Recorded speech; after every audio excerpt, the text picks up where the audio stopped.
The Honda City, it has been one of the most successful sedans in the Indian market, and since its launch in 1998, it has seen 5 generational changes, and this right here is now a facelift of the 5th generation. Now this is not a full-fledged generation change, but some changes have been made to the exterior, to the interiors, and obviously the engine, which is now RDE compliant. So let's get into the video and check out everything that is new on this new City. Now before we go ahead, subscribe to Motoroids if you haven't already. Press that bell icon so that you get notified whenever we upload our next video. Now talking about the exteriors of the car, there are very subtle changes and very few changes that you will notice both on the EHEV model and the petrol manual and the petrol CVT model. So let's take a look at them. Now firstly, you will see that this grille has been redesigned. It's a new grille. You get the Honda logo right here at the center. The EHEV variant will get this blue accents surrounding the logo, while the petrol variant does not get that. You get a nice chrome strip running across the hood, and this bumper has been completely redesigned with a new mesh, and it's a little sporty than before, and you get a carbon fiber finish right here. Besides that, if you move to the side, you will see that you will get a new dual tone alloy wheel. On the top end variants, you will get a 16-inch alloy wheels with diamond cut alloys, which are dual tone. Now speaking about the rear, not a lot of changes right here. You get the same Z-shaped tail lamps. For the EHEV variant, you will get the EHEV badging, but on the petrol variant, you will get the iVTEC badging. And the Honda logo too gets a blue accent in the EHEV. The normal one gets the standard Honda logo. Here you have the City branding, and you get a lip spoiler here, overall making the car look more sporty. Besides that, the bumper has been redesigned. You get these diffusers. These are 4 diffusers. These are not functional, but they get a carbon fiber treatment, which makes the car look even more sportier than before. Besides that, you get the stop lamp and a shark fin antenna along with a rear defogger. So those were the changes on the rear. Now with this new length, the Honda City is the longest car in this segment. However, it's not the widest.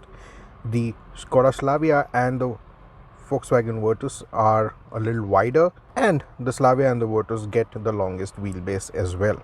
The 2600 wheelbase for the Honda City has not been changed. Again, the Slavia and the Virtus are the tallest in the segment. So those were all the exterior changes on the new Honda City. Now let's get into the car and see what's new inside.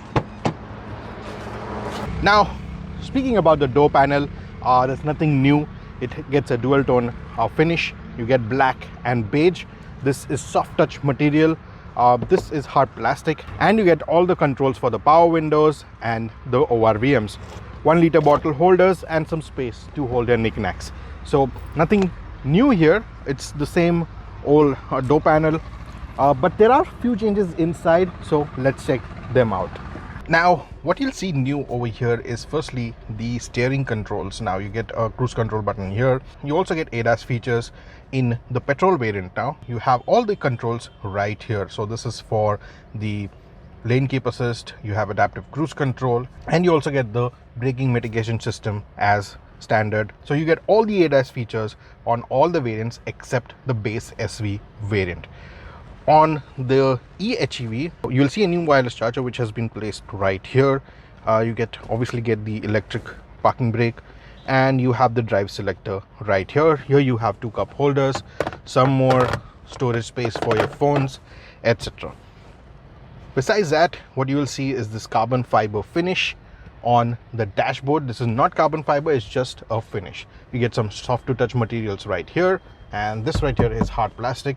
This display is also new, and the touch sensitivity of this system is very much improved from the previous model. However, it's not as intuitive as you would want to be on a luxury sedan. The seats are very comfortable, however they are not ventilated, so that is a big miss there from Honda, because the Verna already gets ventilated seats, and in the upcoming car we expect the new Verna to get ventilated seats as well. So that is one very big miss.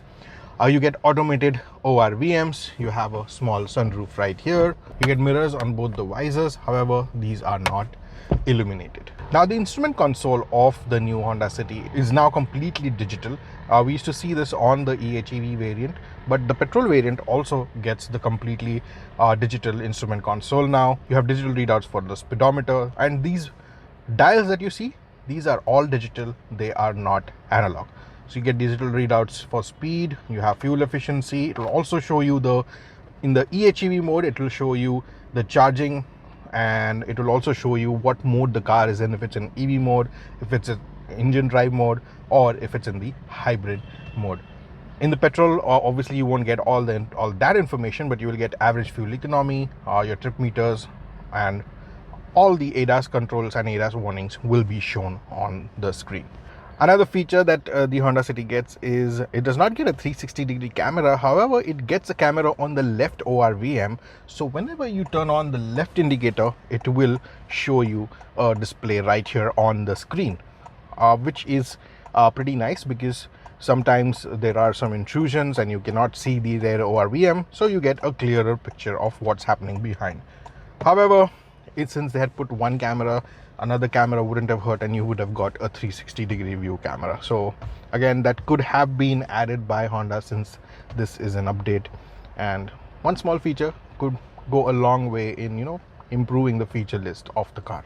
The rear seats are completely unchanged, and you get the same comfortable seats with a central armrest, and you also get rear AC vents along with charging ports at the rear.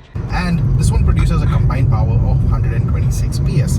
Now when you drive in the pure EV mode, this produces 109 PS of power and 253 Newton meters of torque, which is really good. But if you are driving in the petrol mode, this produces 97 PS of power and 127 Newton meters of torque. So overall, it is a very relaxed engine to drive. If you are a very enthusiastic driver, you want to rev the engine hard, this is not something that you will enjoy driving. So let me show you. For instance, now we're going at about 60 kmph, and if I press hard on the accelerator, you see that the move on, it's not very eager, it's not very enthusiastic.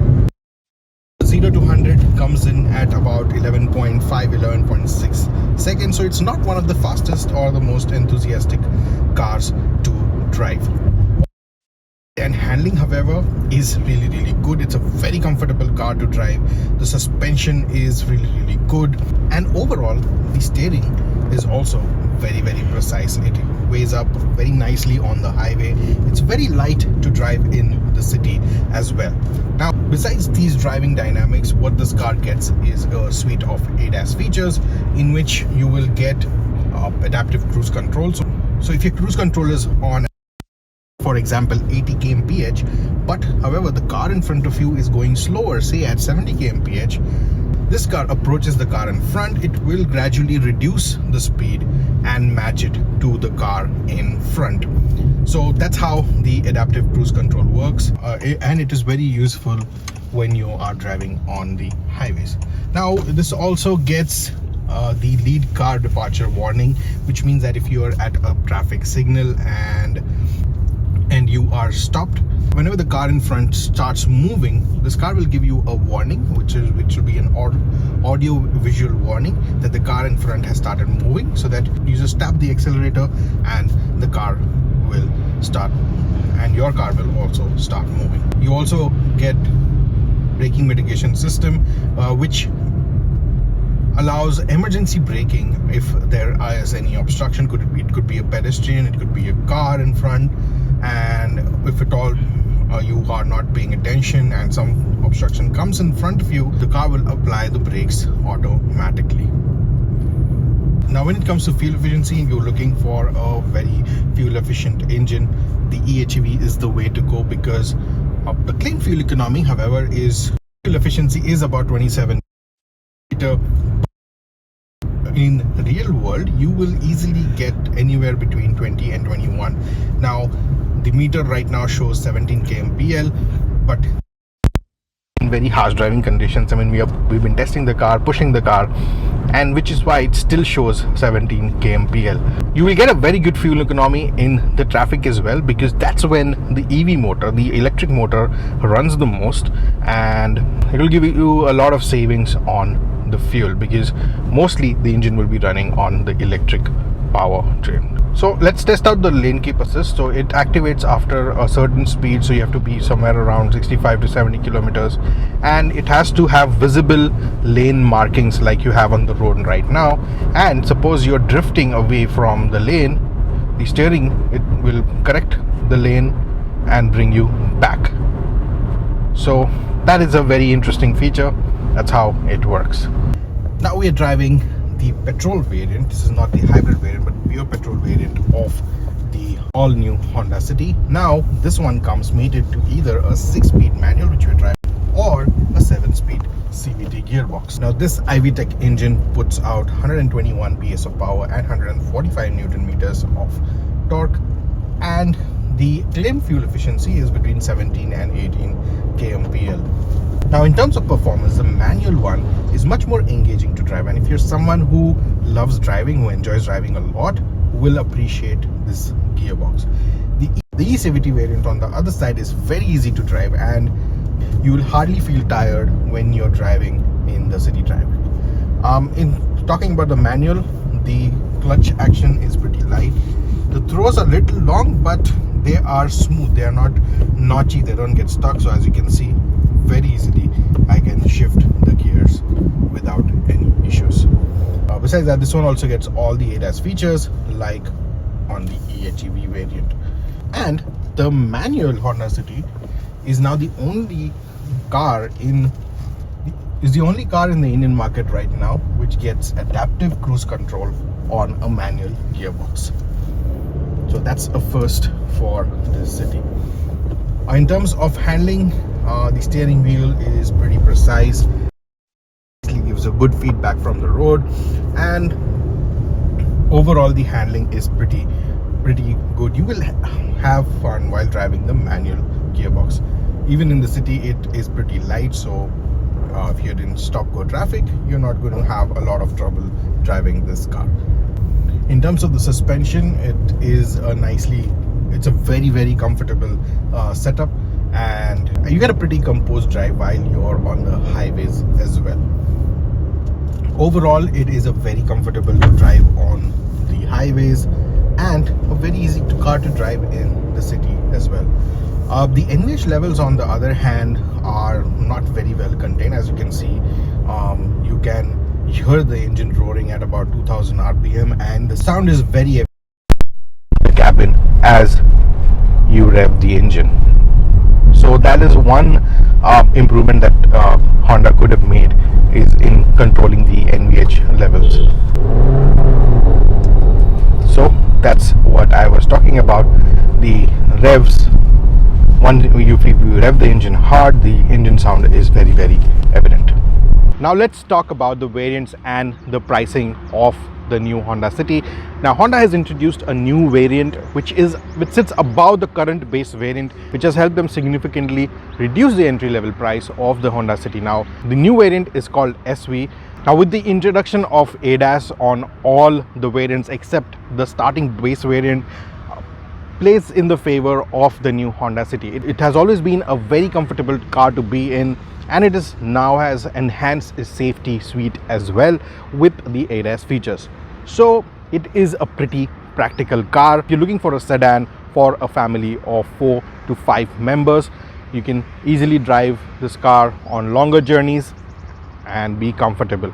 Besides that, if you're looking for a very fuel efficient motor, you can opt for the hybrid variants, which deliver a lot of fuel efficiency as well. Now speaking about the prices, the newly introduced SV variant, which is available only in the petrol manual, starts at 11.49 lakhs. The V will cost you 12.37 lakhs for the manual transmission and 13.62 lakhs for the CVT. The VX will set you back by 13.49 for the manual and 14.74 for the CVT.